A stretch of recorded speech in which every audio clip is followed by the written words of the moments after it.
Welcome, travelers. I'm Josh. And I'm Lewanika. And this is Tabletop Journeys, where we will be your not-so-humble guides on the quest for RPG adventures.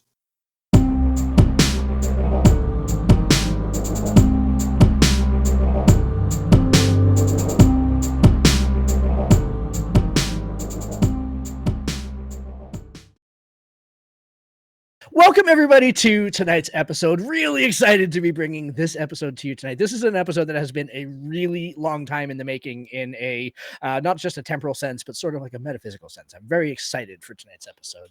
But before we kind of get into the meat and potatoes of tonight's episode, Mr. Miller, nice to see you, as always. It always feels like so long since it's been since we record, because our recording schedule is kind of all over the place now. But how are you doing tonight? It is. I'm doing really well. At the time of this recording, and the audience will hear a lot about this over the next coming several weeks, and they've heard about it in the past many months.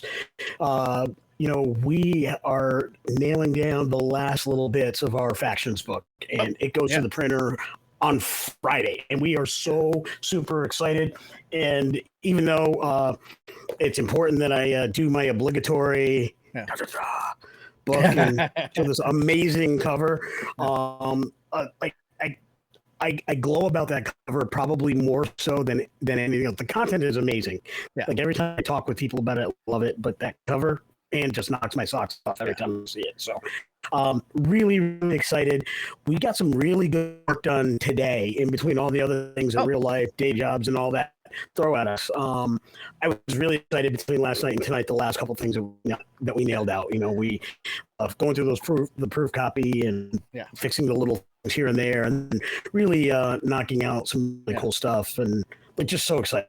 I mean, not to put too fine a point on it. Not to put too fine a point on it. I made the last edit to the proof copy today. The only thing that's left is that stupid little bar at the top of the title of the cover there, the book there, because I'm not sure what happened there. But that's but yeah, other than the little black bar at the top on the cover itself, the book is done.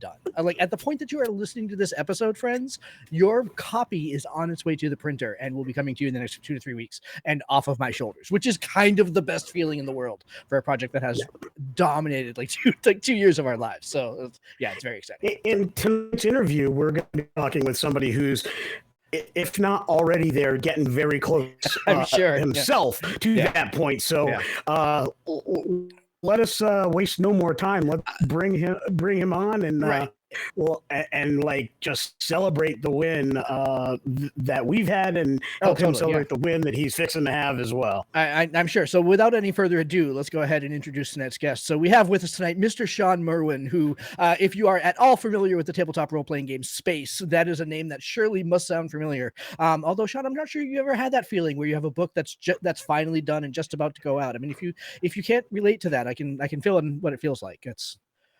I can relate to it so hard. So hard right now. You have no idea. I'm sure. Yeah. So first up, welcome very much to Tabletop Journeys. I'm, like I said at the beginning, really excited for this interview tonight. Really excited to have you on. Super jazzed. Yeah.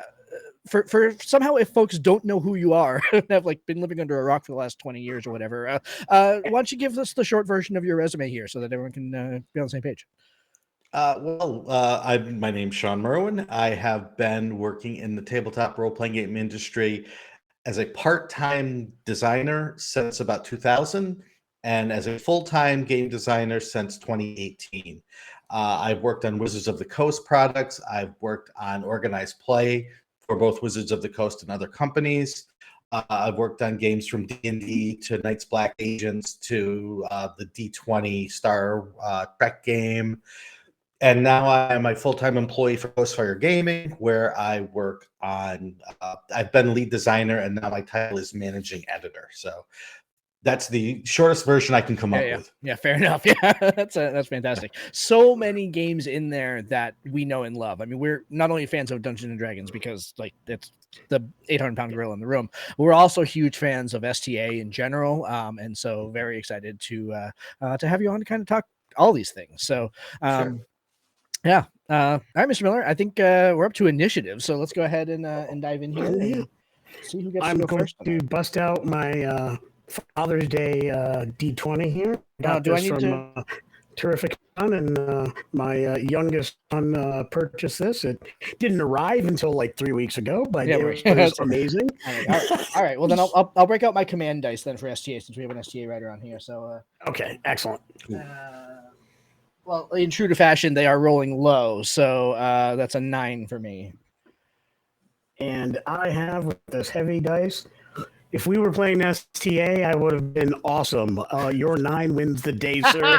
And my 1 isn't even shoveling stuff. Fantastic. All right, I will happily go ahead and take here then. So Shawn, the first question that I always ask whenever we bring somebody on, especially with somebody like a resume like yours, is your origin story, right? How did Shawn Merwin get into gaming, and how did you get into content creation? If you can possibly distill that down into 15 minutes or less. Yeah. Oh, I absolutely can. I was from a very, very, very small town in upstate New York. Yeah, this is the 70s and 80s, right? There's no television. We got one channel and it was fuzzy. There weren't video games. There weren't any of those things. And so I read. And my family wasn't really academically inclined, and that's putting it gently. So I was expected to go outside, play sports, do all these things, which I did. But there was always this love of story and always this love of games that finally got really, really satisfied when a friend of mine invited me over to his house, and his older brother was playing Dungeons and Dragons.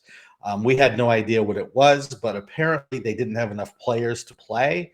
So the younger boys were allowed to come down into the basement and play this game. And I had no idea what was going on, but it spoke to me. Yeah. And from that point forward, I wanted to immerse myself in that thing that combined these things I love. And so as the years passed, I continued to play. I continued to game master. I loved writing. I loved reading. So that sort of became part of the whole deal as well. Unfortunately, back in those days, even up into the 2000s, you couldn't publish anything for D&D. It was verboten. You would get a cease and desist. So there wasn't really an avenue for it. So I thought, well, I'll go into teaching. I love words. I love history. I love English. So I'll just do that. And through all sorts of coincidences and happenstance, and just when you give up on something seems to be when maybe a window opens that you weren't looking at before. And that's sort of what happened with me. I had given up on trying to become a game designer. I was going to be a teacher, going to be a writer, ended up doing technical writing for a software company because that's where the money was. That's where the job was. And through all of that, through the education, through the learning to write through technical writing as opposed to fiction writing, lots of things came together that I wouldn't have had been able to do otherwise. But I wasn't looking at game design. I was going in different directions, and all of these things sort of molded me in the direction that when the opportunity came, I was in the right position at the right time with the right temperament, with the right expectations, to take advantage of those opportunities. That's nice. That is a very inspiring story. As a former software designer who now runs a furniture and home decor company with my wife, that's the dream, right? And so I really I love what you said about kind of the difference between kind of fiction writing and technical writing, because they are vastly different skills. Being able to go ahead and speak to people that don't speak normally, it's a skill. Yeah. So. Yeah. And so many people that I've worked with, come into this industry or hope to come into this industry through that creative writing thing. And it's an important skill. Sure. And if you can do it well, you can do a lot of different things well. But there's this other side of game design. There's this other side that it's, I know the right brain, left brain thing has been debunked a bit, but if you think of it just theoretically and not just scientifically, you need both of those skills. You need the analytical side. You need that side that lets you explain things clearly, even as you imagine and create and describe amazing and wonderful and mystical things. Yeah. That almost perfectly describes the way Josh and I work when we work together on a project. Like when we have been asked to do a freelance project or when we're working on our own projects, it is a lot of our process. It is a lot of these crazy fantastic story ideas, or that stem from me watching endless shorts on the science YouTube shorts, or Odd Danny's weird animal facts, things like that. And I think of all these cool scenarios where I'm just walking somewhere and I see this spot that would be cool to have a fight scene there, or this would be a great spot for some scenario. But then we put that together, there is this whole bit about, I know the story's good, but I need a little on the side to get. I have a great idea of what mechanics work at the table, but more so after I see them than before they get there. And that's one of those things. So like when we're going through our edit and revision process, it's a lot of, so here's the idea I was going for. And then our conversations are, what were you actually trying to get? What's the feel you're trying to get? And then, sometimes that can be testier than we have, but this is why we've been friends for 30 years. Is because we work through that in our way, and it's awesome. And you're absolutely right. It is not one or the other. It has to be a great mix of both. Yeah. And you each have your own experiences that you can bring to the table. And a lot of people I've talked to, they know how to run or write games for Steve and for Chuck and for Beth and for Joe and for Sally, but they don't know how to run games for the million other people and it's that experience that, I've run for these folks, but these folks have a very unique interest and I've honed my skill for them. But what about these million other people? And that experience is invaluable. I don't want to derail too far. Yeah, too far. But I had a very sobering experience this past Friday where I ran a game for a 9 and a 12-year-old pair of siblings. I feel like I'm a pretty skilled game master. Like I know how to run a table and how to adjudicate a table and all that sort of stuff. I felt like I knew nothing. So that's a whole separate topic, though. But for sure. So. Actually, listening to your show, and we didn't mention it at the top of the card, but obviously, Shawn, you're on Mastering Dungeons with Teo Sabadia.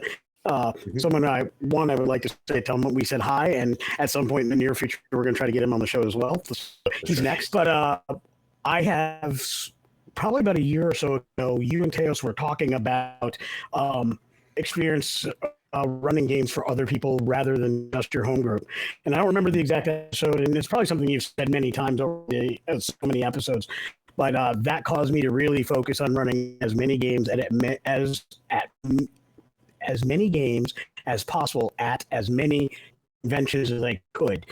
That more than probably anything else in the last year and a half to 2 years has really got me in the right spot, and not just doing it, but then following up by asking for feedback from players. Immeasurable experience into, okay, now I know why this doesn't work. Now I know what needs to be on the page, because I'm so used to, I can scribble notes on sticky notes and run a game. It doesn't work when you're trying to sell a product. You got to get beyond the sticky note. Way beyond. And that was one of the many things that helped influence me was when I got back into D&D at the start of 3rd edition. They had an organized play program called Living Greyhawk. And so at first I was just a player, but we started going to game stores and conventions, and I thought I was a pretty good DM.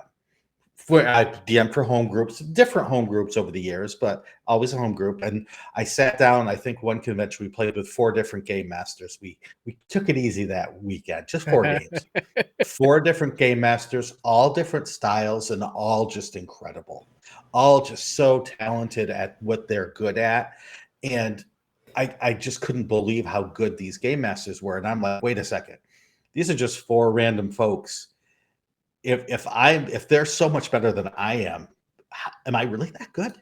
But then you would learn as a player what worked as the game master. Then you get the chance to play as the game master. You get to learn, and it's an invaluable experience. Absolutely. So, kind of carrying on from your the start to your career and your experiences there, I wanted to talk about some of those experiences and have you kind of dish on some of those. Of all the titles you've worked on, all the different projects you've been a part of, managed, edited, written, co-written, of all those, which one would you say was the most challenging? And the follow-up question is why, and what did you take away from it? All right, so I'm going to give the answer for today. You ask me again tomorrow, completely different answer. Yeah. The answer for today is there was, at the end of 4th edition, there was a project that I began working on with the Wizards called Halls of Undermountain. And it was supposed to have been a box set. If you know Undermountain, it goes all the way back to 2nd edition, this huge, sprawling mega dungeon, right? At Greenwood's creation under Waterdeep. And so the project was, let's do a box set that covers some of that, not the whole thing, but we're going to get some levels and we're going to put in minis and tokens and make it a big box set that a DM could take and run forever with. And so I got the specs for it and we start writing, and I was co-writing it with Matt Cernet, who worked at Wizards of the Coast at that time. It was just he and I. And so he was going to handle the sort of the Undermountain overview aspects of it, and I was going to handle the adventures taking place within Undermountain. And we were off and running. And as we went, we started getting input from the product team. So these are the people that make the maps and make the tokens, make minis and make the dice and make the stuff that was going to go in. And it started with something like, okay, we want to have a mini for every new monster that we're putting in, but we can only have one large-sized mini because of the parameters of the box. So don't use any monsters that are large, or you can only use one monster that's large-sized. Everything else is medium or smaller. And it, as a kid, right, the 12-year-old Shawn is going, what? You can't just sit down and write anything you want. You have these parameters. Okay, so that parameter check. And it's like that when you work on any project, right? That's not just this project. It's, as well as I do, right? You're limited by page size. You're limited by all these things. So as I'm going along, it's the box, literally and figuratively, is getting smaller and smaller and smaller, because by the end of 4th edition, I have a feeling that Wizards knew 4th edition was not long in the making. And in fact, that project was pretty much the last specific 4E project that Wizards did. So the box that had all this stuff went to a box with just a couple of things, went to a box with almost nothing in it, went to we can't do a box anymore. We're just going to do a book. Yeah. But all of the stuff that I had written had already been written as the parameters changed. So I could have used larger monsters, right? I could have used a bigger map. I could have used all of these other tools. So, but the public never knows that, right? The public will never see that at the time. They will just know that this book is the way it is, and they might have all these questions. And I wouldn't be comfortable talking about it, except Matt Cerna actually wrote in Dragon Magazine an article about it, about the changing parameters. And so that was really the first time. I'd worked with strange parameters before, or limiting parameters before, but that was the first time where things like production, things like cost of components started to come into play. And I began to realize, here I am judging other people's work without really knowing what they had to go through to get that work. And that was hugely eye-opening for me. It made me very aware of the limitations that production can bring to a creative project. Yeah. That is a lesson we have learned. It's smaller scale than that, but we definitely learned that. I had early projects. I I was feeling some kind of way at some point after we had done our pitch, we had got the job, we had done our drafts, and we're going through the edit process where we were fortunate enough to be in a situation where we got to rework things based on the edit. It wasn't like just hand it over and we're done. And I remember railing against the things that came back to us, like railing. I'm like, what? And fortunately, within our group, our team, better heads prevailed, and what the result was fantastic. Yeah. And one of the things I took away from it was, I can always run this game when I run it the way I wrote it. Yep. Nobody can take that thought away from me, and I will always have fun. But there's some merit to some of the feedback we got, and I didn't see it when it was done. Yeah. I didn't see it when we had the physical book in our hand. Did see it the second time I ran it at a convention, and I said, I want to challenge myself to run it as it was printed, and I was like, oh, okay. They were right. And that's the kind of lessons you learn when you start doing this beyond hobby fulfillment. When you start getting into it as, hey, this is something I want to do on a professional or semi-professional basis and move it into a career, start learning some of those really, really hard lessons. Ego's at the door. Yep. Time to do the job. Yeah. I mean, the amount of work. So the factions book that we were talking about earlier is 186 pages or something like that. So it's like a for real book. Like, it's not like, Sure. And the amount of work that is never going to get seen because it got cut either early in the process or late in the process is probably twice that size, right? But even just earlier today, like Lewanika was talking about some of the work that we had to do earlier today, we realized at this point in the process, like, we've got the proof copy, we've got the proof hard copy, we're getting ready to go to printer, and like, oh crap, we need another page of this kind of content. We got to scramble. We need a stat block. We need 200. I need like 250 hot words from you, like, now. Like, that's like I don't care what's going on. I need them in my hand right now. Yeah, that's. And it was immediate. Like, Josh was like panicking. I'm like, I'll get it done. Yeah, it'll be ready for you in the morning. And it's like, so 2:00 in the morning rolls around. Or whatever it was, I finally got to bed. Those words got done, and nothing for nothing. I was pretty pleased with that work. Actually, I would dare say it's one of my favorite stat blocks we wrote for the book. And if for no other reason, we had learned a lot of lessons from the other 42. So the 43 was. Bringing all that knowledge to bear on a really focused 250 words. Well, I knew to ask for 250 because I really needed 150, but I couldn't. He would never be able to squeeze it into 150. So it's like, I need to be able to cut 100 words from his stuff. So and the audience, our regular audience knows, but for anybody who's new to the show and just here because Shawn's coattails are big enough to carry us all across the sea, I write almost as long as I speak. And for Shawn's benefit, I write almost as long as my name is long to say. So, editors put in yeoman's work when they're editing me, not because it's bad, difficult, or whatever, but my spelling has issues, and punctuation can be rough. I'm archaic. I'm a typewriter kind of archaic. But your writing is great. Yeah. So what happened to the play, Mrs. Lincoln?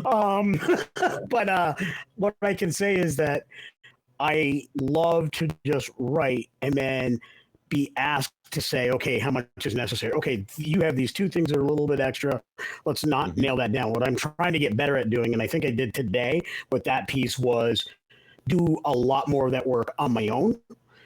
So then it was the final edits. Like, this is just what we need to squeeze it into the layout versus, okay, this is a whole section we don't need. I did a lot of that other stuff myself this time, and I felt really good about that. Yeah, and that's great. Writing is like sculpting, right? You need the clay. And so that first draft or those first couple drafts, you're just creating the clay. And then that's when the real work starts, right? You need to take that clay you've made and carve it out into the final structure, into that final sculpture that the project requires. I mean, we joke about how this has been a 2-year project that's dominated basically our creative process for 2 years. The writing for this was done probably 5 or 6 months in, and the last 18 months have just been taking all that writing, that 100,000 words or whatever, and making it into a book. That's always the hard part. So yeah.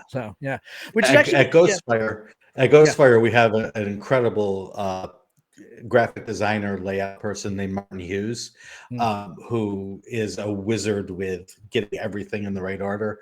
And then he's the one that we listen to. He's the one that says, all right, I need you to cut 50 words out of this page. I need you to add 70 words to this page. And for me, that's like a fun part of the process. That's where you get to put the little flourishes on your sculpture, and you get to tweak with it. Yeah, it's fun. I do kind of insanely love layout. Layout is a weird art that is not fit for mortals. Yes. And I secretly love it. Which is actually, that kind of really dovetails really neatly into my question, because you have done so much, and your career, not just within the tabletop role-playing game space, but has been so varied. You've worn so many different hats. This is going to be one of those questions that is either going to be really easy to answer or really hard to answer. So I apologize ahead of time. But at either today or at various points in your life, how do you define what success looks like for yourself? Like what drives you? Yeah, what drives me is just the need to create. It's pretty simple. And so people say, well, what if you couldn't do this? What would you do? And I'm like, I would do this. Yeah. I wouldn't be paid for it. I wouldn't, be publishing it. I would just be doing it because it's what I do. Success is that weird thing. And I love to see people, accomplish things, accomplish projects, and then talk with them about it. Because for me, it was, when I was young, I had this list of goals. And one of the goals was get an article in Dungeon Magazine, get an article in Dragon Magazine, write a hardcover D&D book, and write a softcover adventure. Now, this was back when those things were physical. They were like Magazine Dungeon, Magazine Dragon, not online, not digital. All the rules books were hardcover, all the modules, all the adventures were softcover. And so that was my list of goals. And as in whatever format they ended up being, as I started checking those off, I realized this was really cool, but you've done it, and it's not like the angels started singing and light showing down from heaven. It's a thing, and you've done it, and good job. Are you going to do it again, or are you going to stop? Yeah. And then, if I could just write Undermountain, that would be the greatest thing. Oh, I've done that now. Do I stop, or do I do the next thing? Right. And it's a constant thing of that. It's set the goal, achieve the goal, and then realize that there's other things to do, and enjoy it while it lasts, but it's not the be all and end all. If you're a creator, you're going to create. It doesn't matter what you're creating. It doesn't matter how. It doesn't matter with whom. You are just doing it because you're climbing Everest because it's there. You're creating things because the voices in your head are telling you, create some things. Yeah. That is I absolutely love that answer. I've answered that question quite similarly. I'm like, I just like creating things. Whether it was me at 4 years old with the ice scraper with the brush, playing air guitar and singing Sean Cassidy's "Do and Run on the Porch" on Maple with my buddy, or writing journal after journal where I would take my favorite animated shows when they ended at season 1, and I would every day in school, because you had to do that journal in second grade, where every day you had to write like one page and do a little crazy drawing to go with it. And I would do season 3 of Star Blazers. Like, I had my own season 3 because they weren't showing that in America at the time. I later bought it, and theirs was cool. I like mine better. Those are the kinds of things that happen. My favorite G.I. Joe cartoon, when Steeler and Short Fuse went through that other universe episode. It was one of the few regular series 2-parters they did, because Steeler was one of my favorite G.I. Joes. And we used to play with G.I. Joes, and I created a story based on those two characters from the show and that other universe that they went to. I have always just wanted to carry the story forward in some fashion or another. And so I love that answer. That's great. Yeah. I think when I was in music school, so my master's is in composition. And so I remember who it was, that there was some famous composer always saying famous things, right? And one of them said, somebody had asked him the same question, like, how do you, what would you do if you didn't write music, or how do you write music? And his response was basically, how do you not? Like, how do you not do this? Like, this is just who I am. This is what I do. It is so integral to my thought process. I'm always doing it, like that kind of thing. So yeah, super cool. For sure. So, all right. So I think that brings it back to me. So Shawn, obviously you've been jamming on Ghostfire Games, Grim Hollow Transformed. As an early backer myself, I've been loving and diving through the player's guide. So excited for it. So much goodness. And I was intrigued by so many things, but one of the things I'm probably going to pick out one thing that I don't know if you're going to be on another show or anybody's actually going to pick this out, because it's one of my little things that I really love. I noticed that languages is being done slightly differently here. And that is something that I talk about ad nauseum when I run games. Josh it's just language. That's one of our things that we kind of knuckle about. But I noticed that in Ethos, all the nations have their own languages, and it's specifically called out as a thing that you recommend GMs really bring into the game. I would love for you to kind of spell that out for us, talk to the audience about it, and kind of give us a heads up on kind of where that originated from, or why, and then why it got the focused attention. I mean, it's not like 14,000 pages. I'm not scaring anybody away. It's not that. It's tight, and it's poignant, but it's great advice. And I'm really interested as to, in a book where layout's important, one passage is critical, right? One passage can throw the whole thing off. So the fact that it's there says a lot about how important it is to the games you're hoping are played. Sure. Yeah, a little background on this. I came into Ghostfire after the original campaign guide had been published. And Ghostfire did a Kickstarter for it, did amazingly well for a company that with their first book, with a group of game designers who were not professional. They were amazing, but this was their first book. And that was something that they had brought into this campaign world, was this very sort of real world feel of there isn't a common. Right? Every one of these nations had its own language, and species had their own language if they lived in a conclave of people of their own species. So, and I loved that. Now, I'm not someone who specifically wants or forces the players to deal with language barriers, but for some people, it's really fun. For some people, it's really exciting. And it does sort of model the real world in the sense that the world, not many people are multilingual, but they can still communicate with each other through knowing just certain words, using sign language or using gestures. And that's the sort of thing that this setting would encourage people to do, because it's very much into the feel of what this world would be like. And people don't travel a lot in this world because it's very, very dangerous.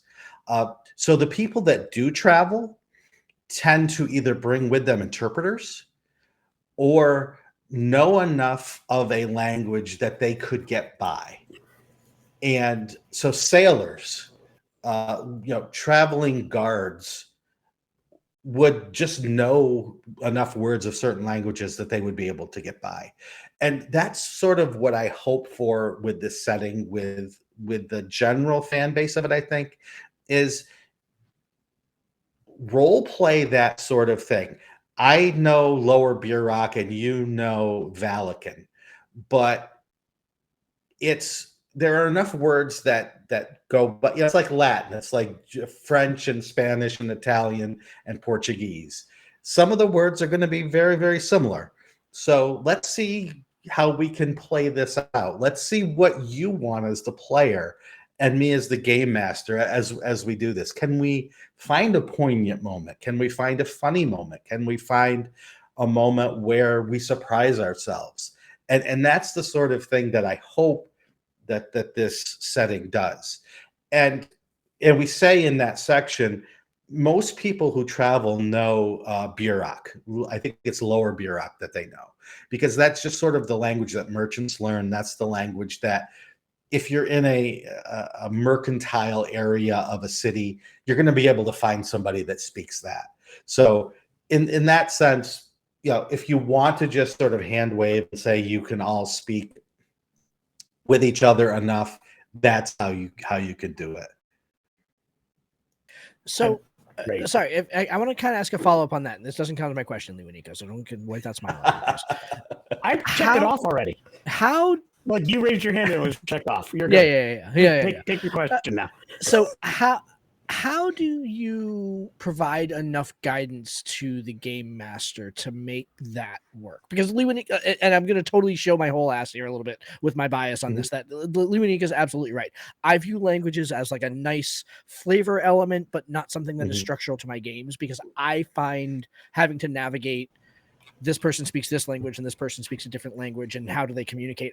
I find that disruptive to the game flow. It's just how, maybe it's just with my game style or whatever. So how does the guidance to a game master work to make that sing? Like, because that sounds like an arduous lift for me. So I'd be curious how it would be presented. And I think the crux of this is, you are a game master, you know what you're doing. Here are some tools. And if that tool is going to work for you and your group, then use the tool. If not, like I said, just hand wave it. One of the hardest I've ever laughed at a table was in Living Greyhawk back in the day. There was an area called Keoland, and it was a very insular place where people didn't speak even common. They only spoke Kiowish. So an adventurer would come from another region. They wouldn't speak Kiowish. They'd only speak common, but they needed to get information from one of these peasants. So, and the peasants are also superstitious and they fear magic like crazy. Right. And so what's the first thing a group does, right? Oh, we can't speak to this person, but they have information we need. Languages, yeah. Let me cast Comprehend Languages. And what do you have to do, at least in 3rd edition, when you cast Comprehend Languages? You do the magic-y spell, and then you have to touch the person in order to speak with them.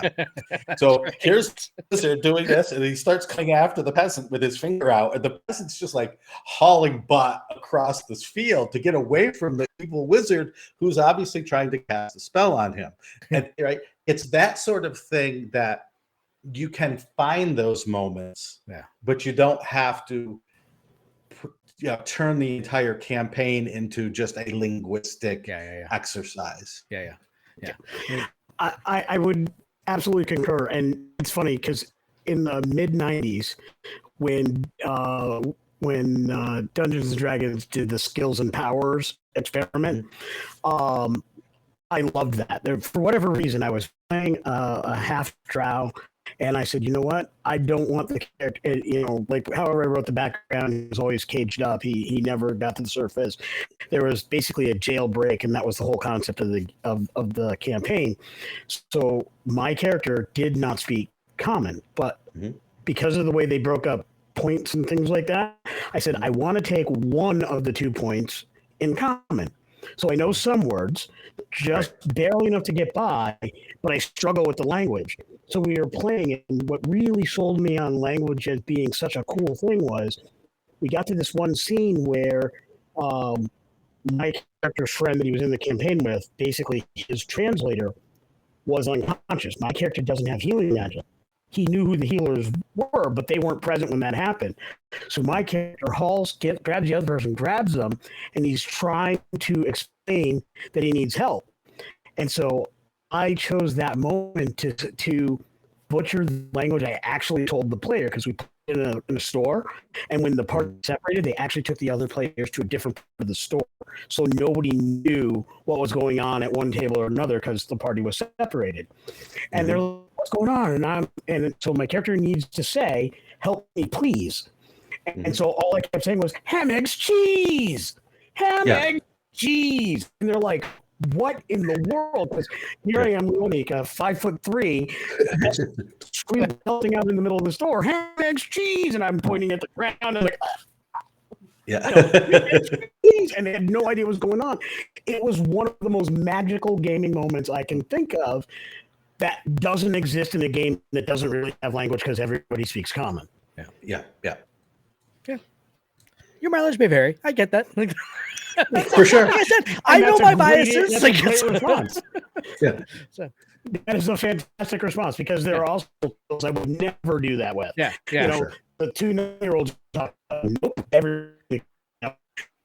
That's tough to do at a con game, but if you're playing an ongoing campaign, it's part of your session 0. That's one of those things that you can really dig into if that's the concept of your campaign. Doing some political intrigue, you're doing some faction v faction. Those kinds of things work really nicely in those scenarios.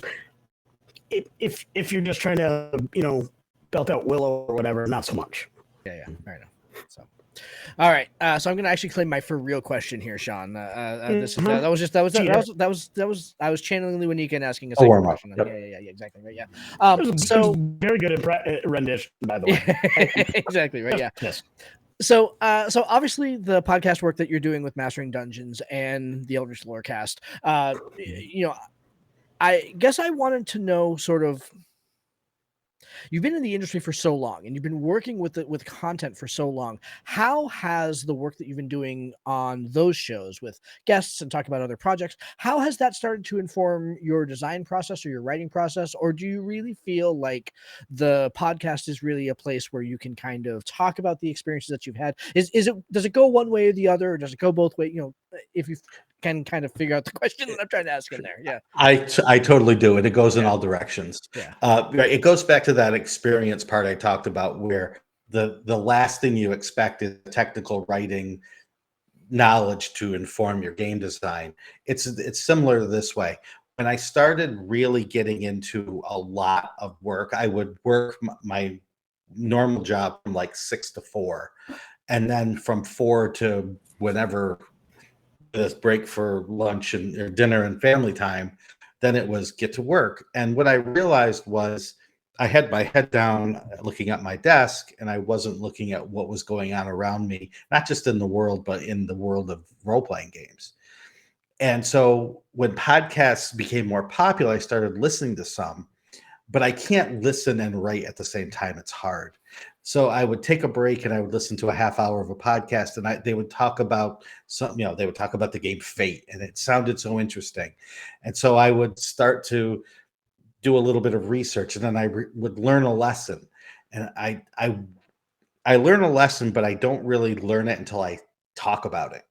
So I needed to talk with someone, but talking with someone takes time. But what if I could talk to someone on a podcast? That would be cool, and that would be fun. And that's sort of the thing, right? It informs what I'm doing. It forces me. Oh, we're going to review Daggerheart on Mastering Dungeons. Guess what Shawn has to do? Yeah. Shawn has to read Daggerheart. Has to learn right? Daggerheart. And so that's sort of why I do it and continue to do it, because it keeps me from getting into that rut that I found myself getting into as I just focused day after day after day on 3rd edition D&D, then 4th edition D&D, then 5th edition D&D. Yeah, it helped. Yeah. That's so, for one, I have to just share that this gives me so much hope because obviously, like, for somebody like me, you're kind of living the dream, right? Like you've done your time kind of outside of the game, and you kind of came in, and now you're doing the thing, and you're ready to make the money and all that sort of stuff. And I hear in you so many things that we're trying to do. I don't want to speak just for myself, but like, but that we're trying to do. Like, why do we have this show? Because we enjoy talking to other creatives and we want to hear about the cool thing that they're doing and what's their perspective. And hey, we don't know Powered by the Apocalypse. So let's do an entire month of Powered by the Apocalypse content and bring in people, do actual plays and play the games and all these sorts of things. Yeah, right. Savage Worlds, exactly. Another great example, So like, it's kind of like it's kind of it's nice to hear that we might be doing it right. I guess for lack of a better phrase, yeah. You are doing what I would do. Yeah. So yeah. Cool. Well, Josh said it mostly, but I'll go with our old tagline. We love talking to awesome people about awesome things and the awesome things that they create. And I find, similar to what you described, that simply talking through an idea. If I have an idea in its raw form, it's coal, or it might be this rough, gaudy, horrible, rock-looking, flawed, maybe semi-translucent thing. But the back and forth and the banter between Josh and I and fine-tuning and talking about how it could fit, where it could go, maybe we'll do this, maybe we'll do that, and all of a sudden it becomes scenes, and all of a sudden the scenes become encounters or moments, and then we start talking stats or whatever, and that would be a power, that might be a spell, maybe we do one, not the other, or both, and all that stuff. It's like all of a sudden that lump becomes something really special, but it doesn't do that unless we're talking. And and so there's a lot of, let me talk this through. Like we'll go through some iterations where at the end Josh is like, why didn't we just start there? I'm like, because I didn't have that idea when we started. I had something else, but it was talking it through, it was answering your questions, dealing with the concerns, like as I bump everything here, dealing with concerns, figuring out why it doesn't work or how it could work better. That's when it gets fine-tuned and gets to that usable state. And that is an important part of our process. And it's great, like Josh said, to hear that we're not the only ones. They're like, sometimes you can feel you're a bit of an oddball the way you do something, and you find out, no. We're treading on some good ground. It's solid. These are paths that have been tried. Yeah, we are an all-in-good oddball company. I was going to say, you heard it. You're not an oddball. Yeah, exactly. Finding other oddballs is a huge part of this, right? It is the absolute joy. Yeah, it's great. Yeah. So I guess I would just simply go with one more on Grim Hollow, because I love Grim Hollow. Is so cool because one, it's 5e, so it's easier for people to get, but there are some pretty significant additions that I have noticed, and one of those being the trait system and how that works with your character creation and how that informs what you're doing. And I remember you talking at various times on your show about some of the challenges with the transformations and things like that, and then and the traits. But I was hoping if you could give our audience a little bit of a TLDR or treatise on the trait system and how that might look or work. So as things come out and eventually when this hits D&D Beyond even, or if they just go to Ghostfire Games and pick this up, or you're in pre-order now, if I remember correctly. Still in pre-order. That they can be a part of this cool thing. And, we'd love to have some folks play some Grim Hollow with us on our show as well. That would be a lot of fun. Can you talk to us about traits and how that works? Sure. I'll give you the background of where it came from, and that will help explain what it is. For Ghostfire Gaming, we created a setting called Aurora. And the conceit of that setting is there are no species. Every creature is a unique creature except for dragons and the kin of dragons. So there are kobolds, there are dragons, there are dragonborn, there are a couple other new species that we created that all have the sort of same traits. But for various magical and catastrophic reasons, everything that is born from an amalgam of different traits. So rather than creating an elf and getting the 7 things that elves get, you create your own character from this list of hundreds of traits. And that worked for the setting, and people really liked it. I worked on that with Scott Fitzgerald Gray, who is a great designer, and he has. If you open up any D&D book from about halfway through 3rd edition through 5th edition, Scott will be an editor in that book. He's in there somewhere. For sure. So Scott worked on it with sort of my prompting, and we really loved how it came out. And we thought, okay, it works for Aurora for this reason. Why can't it work in other games? Let's see if we can tweak it. And so we did different versions of it for different settings. And when it came around to making Grim Hollow Transformed, our 2024 5e version of Grim Hollow, we thought, okay, let's do it. Let's see how this works. And so what you do is essentially that. If you want to play an elf, a typical fantasy elf, you can do that. If you want to play a typical fantasy dwarf, you can do that. It's slightly tweaked from what's in the player's handbook, but you just go to these certain traits and take them. However, if you want to build a character that's different for whatever reason you can imagine, my character's an elf, but they were raised in the cold north of Lewanika, so they're not going to have the certain skills, right? A wood elf that has the fade away ability or whatever that's called, it's going to be different because they weren't trained with other wood elves like that. They have this other trait that is one of the clans of Lewanika would have, and so you can build your character that way for story reasons, for mechanical reasons, for whatever reason you might want. And so we gave that option because we see players of this setting as either super into the mechanics or super into the story. And you can do so many cool things with that. And as the game master, we take the traits and divide them into combat, role-playing, or exploration. So if you're the game master and you say, I'm going to play a very combat heavy game, why don't you take 4 traits from combat, 2 from role playing, and 2 from exploration?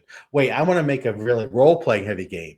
Only take 3 from and that way you can sort of tailor the game a little bit. And one of the big worries is, well, people are going to be able to build optimized characters because if more widgets you have, the more they can twist those widgets around. And the answer is yes, that is very true. But we also try to make the setting very harsh. So those sorts of mechanical shenanigans that a player might try are warranted, are justified, because the adventurers in Grim Hollow are going to need every benefit they can get to survive in this world. So go ahead and let them. We have mechanics on the other side that will make their lives harder. So let them do what they need to do. Yeah, that's such an interesting design philosophy. I like that. Yeah. I love it. I absolutely love it because as much as I am about story, I also love tactics. Like it's that weird thing that I have in the back quarter of my brain where I love tactical movement. I love doing tactical things. I like making tactical and good choices that feed into that. But I also like them to have good story and narrative weight. And that is the kind of system that does that. And the other thing that I kind of like, and I'll just mention this is for all the small folk, you can choose to reduce your speed from 30 to 25 and you get an extra trait for doing so. So you could be that traditional halfling, dwarf, or gnome that all the grinders really love and want, and there's a benefit for doing that. So it's not, even if the GM says, I want all my small folk to have this, then there's a benefit for having that built into the system. And I thought that was a beautiful there's like that last little dry brush on the fig that just highlights all the goodness, kind of mechanical stroke. That's shades of so Lewanika and I met doing Vampire the Masquerade LARPing way back in the late 90s, and both of us independently before we knew each other would take the short flaw because he's 5'3", I'm 5'5", and no one would dare call us on it because they're like, oh, it's just Josh, kind of thing, But it's like, I'll take the 3 points for being short. Like, that's absolutely like, I'm not gonna. As someone single time. Yeah, as someone who tops out at 5'6", hats off to. See, both there we of are. you. Yeah, perfect. Yeah, there you go. It's like always, just always did it, and like I think one person caught us on it one time. Yeah. Like, hey, So, all right. So I'm gonna go ahead and throw out my final question of the last round here, Lewanika. Don't worry, you will get a follow up after this, I promise. But this is a question that I love asking other creatives. All your previous work goes out the window. None of it matters anymore. The dream IP comes to you and says, Shawn, we're writing a game and we want you to write it. What is that IP and why? This is another one of those. Ask me tomorrow and I will give you a different answer. Sure. Yeah.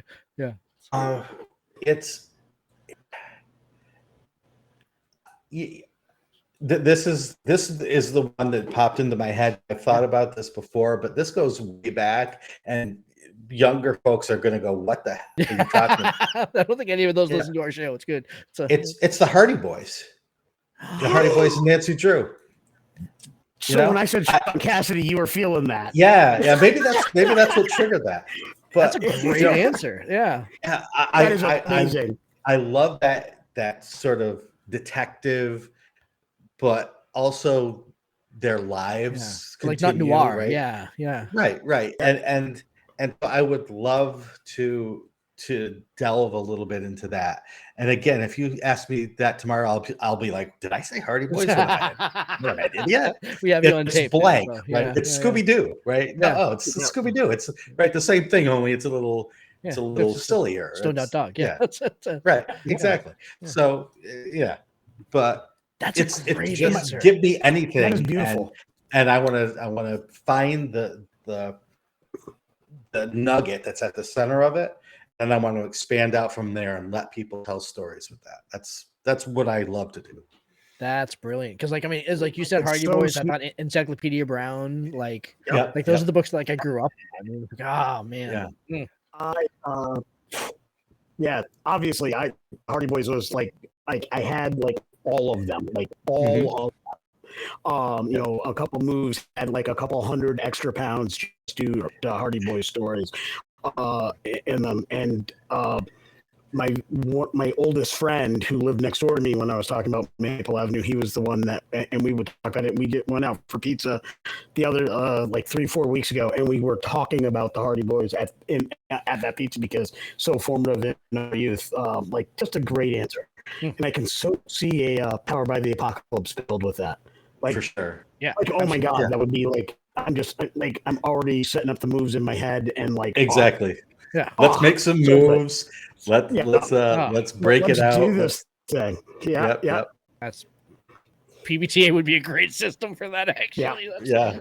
Sure. New Adventures of Encyclopedia Brown and the Hardy Boys. That is the thing.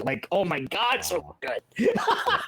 I guess we can't steal that now, though. Yeah, I bequeath it to you and whoever owns the IP. Yeah, right? And whoever owns the IP. That's the bigger issue. Yeah. So, all right, Lee, when you can bring us home. Yeah. Oh man, I think I got almost all the questions I had for you, so I'm going to leave with this. All the shows you have, you kind of do all the things. Is there somebody in the TTRPG creative community that you've not had the chance to meet, either online, in an interview type setting, or in person, that you would still like to meet, and why? Oh, so many. I mean, Spencer Stark, who's working on Daggerheart, who did Alice's Missing. Yeah. I mean, love to talk shop. That's just one of Ken Height, and I've met once. I worked on a project but I've never really sat down and I'm shy, believe it or not. So, I don't want to get in people's faces, but yeah, I would just love to sit and listen to these folks and hear their experiences. Banana Chan, great designer, just so many folks out there who I just want to learn what they know and hear their experiences and learn from what they've done and where they've come from along the way. Yeah. Like the TTRPG equivalent of a jam session. Like we just kind of all ended up in the same little dive together at the same time, and let's jam for a bit. That would be cool. Yeah. It kind of reminds me of when we had James Intercasso on, and all I could think of was like, man, he is such a nice guy. Like, how can someone who is that talented and that smart also be such a nice guy? Like, well, that's almost not fair. It's like, yeah. Same thing with your friend and former guest of ours, James Haight, when he was on our show.